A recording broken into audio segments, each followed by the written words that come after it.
বৰ্তমান আমি আপোনালোকক এগৰাকী বিশেষ ব্যক্তিৰ লগত আমি চিনাকি কৰাই দিব ওলাইছোঁ। তেখেত হ'ল দক্ষিণ কামৰূপ বিজেপিৰ প্ৰাক্তন সভাপতি তথা বৰ্তমান অসম প্ৰদেশ বিজেপিৰ এগৰাকী কাৰ্যনিৰ্বাহক। আমি দাদাক আজি বহুদিনৰ পিছত হঠাৎ লগ পালোঁ।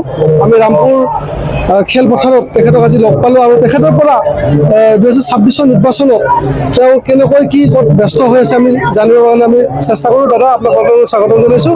যিহেতুকে সমাগত 2026 নিৰ্বাচনলৈ মাজত মাথো কিছু সময় আছে, তেনেকুৱা অৱস্থাত এগৰাকী প্ৰাক্তন সভাপতি জিলা কাৰ্যনিৰ্বাহী হিচাপে আপুনি ক'ত কেনেকৈ ব্যস্ত হৈ আছে? সমগ্ৰ অসমৰ লগতে পলাশবাৰী সমষ্টিত ইতিমধ্যে নিৰ্বাচনী বতাহ অত্যন্ত গৰম হৈছে আৰু মই আচলতে অতপতভাৱে 1991 চনত ভাৰতীয় জনতা পাৰ্টীত যি যোগদান কৰিছিলোঁ তাৰ পৰা অবিৰগতিত মই ইতিমধ্যে কাম কৰি আছোঁ। ইতিমধ্যে মই আপোনালোকে জানে মই দুবাৰকৈ দক্ষিণ কামৰূপ জিলাৰ সভাপতিৰ দায়িত্ব পালন কৰিছোঁ।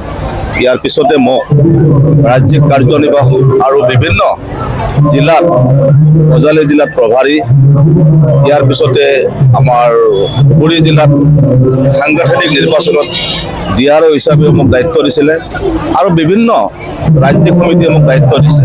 গতিকে অসমৰ বিভিন্ন প্ৰান্তত মই কাম কৰি আছোঁ। কিন্তু পলাশবাৰী সমষ্টিত ইতিমধ্যে আপোনালোকে দেখা নাই বুলি কৈ আছে, কিন্তু মই আচলতে নেপথ্যত কাম কৰি আছোঁ, পৰ্দাৰ আঁৰত কাম কৰি আছোঁ। কাৰণ সাংগঠনিক কাম কাজবিলাক সদায় তাৰমানে এনেকুৱা হয় যে কিছুমান ব্যক্তিয়ে ৰাইজক দেখুৱাই পেলাই কাম কৰিব বিচাৰে বা ফেচবুক বা বিভিন্ন মানে টুইটাৰ বা বিভিন্ন ধৰণৰ মিডিয়াৰ মানে জৰিয়তে প্ৰচাৰ আৰু প্ৰসাৰ কৰিব বিচাৰে। তো মই তেনেকুৱা এটা বিচৰা নাই। মই আচলতে এজন ভাৰতীয় জনতা পাৰ্টীৰ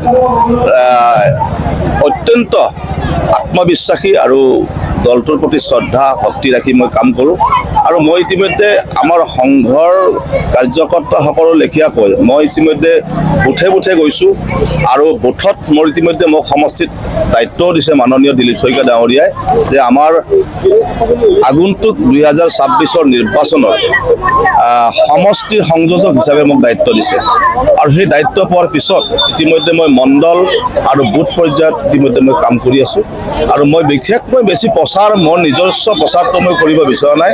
কেৱল দলক শক্তিশালী কৰাটোৱে মোৰ প্ৰধান উদ্দেশ্য আৰু অসমত পুনৰ ভাৰতীয় জনতা পাৰ্টীৰ চৰকাৰ হোৱাটো মই বিচাৰিছোঁ আৰু সেই অনুপাতে মই কাম কৰি আছোঁ।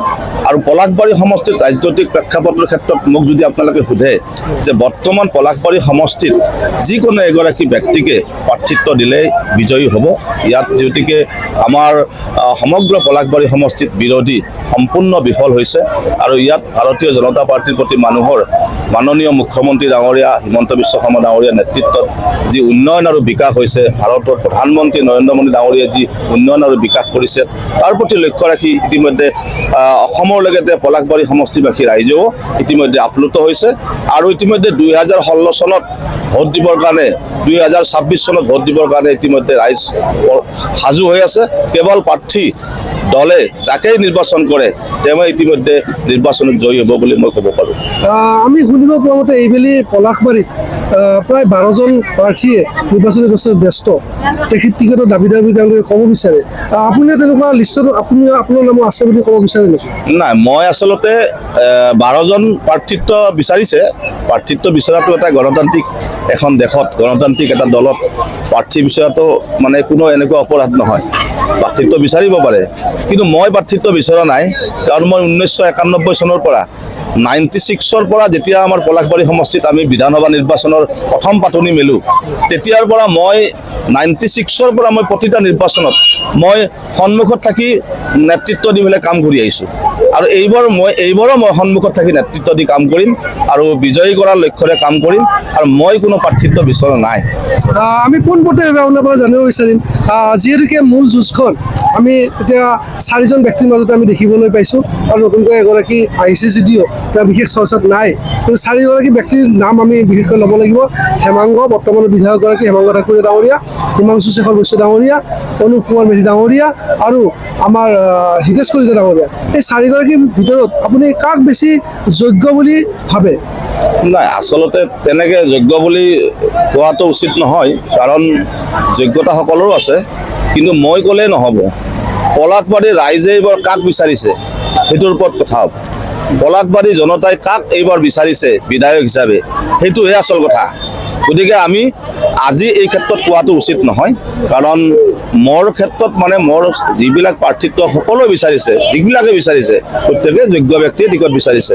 কিন্তু ৰাইজে কিন্তু আপোনালোকে দেখিছে ৰাইজৰ সঁহাৰি কোনে লাভ কৰিছে, এইটো কথাহে আচল কথা। গতিকে আজি ৰামপুৰত যি আয়তীসকলৰ 10,000 আয়তীসকলৰ নাম পৰিৱেশন কৰা অনুষ্ঠানত মই আজি ভাগ লৈছোঁ। এই অনুষ্ঠানটোত আজি আচলতে আমাৰ যুৱ নেতা হিমাংশু শেখৰ বৈশ্যৰ নেতৃত্বত যি আজি সুন্দৰ এটা আধ্যাত্মিক অনুষ্ঠান আজি ইয়াত পৰিৱেশন কৰিছে, এই পৰিৱেশনটোৰ ওপৰত লক্ষ্য কৰি ৰাইজে বহু ধৰণে সঁহাৰি জনাইছে। গতিকে সেইখিনিয়ে কথা।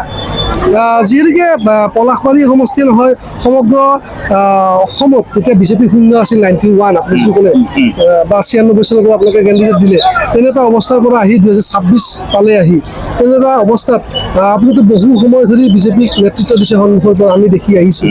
তেনেকুৱা অৱস্থাত যদি জিলা নেতৃত্বই আপোনাৰ পৰা জানিব বিচাৰে যে কোনজন ব্যক্তিক এইবাৰ নিৰ্বাচনত টিকট প্ৰদান কৰিলে জয়ী হোৱাৰ সক্ষমতাটো অধিক, আপুনি কাক মুকলিভাৱে সমৰ্থন জনাব বুলি ভাবে? নাই, এতিয়া চাওক, আমাৰ দলে ব্যক্তিগতভাৱে আচলতে কাক প্ৰাৰ্থিত্ব দিলে ভাল হ'ব, নিৰ্বাচনত জিকিব, তেনেকুৱা ধৰণৰ কথা নুসুধে।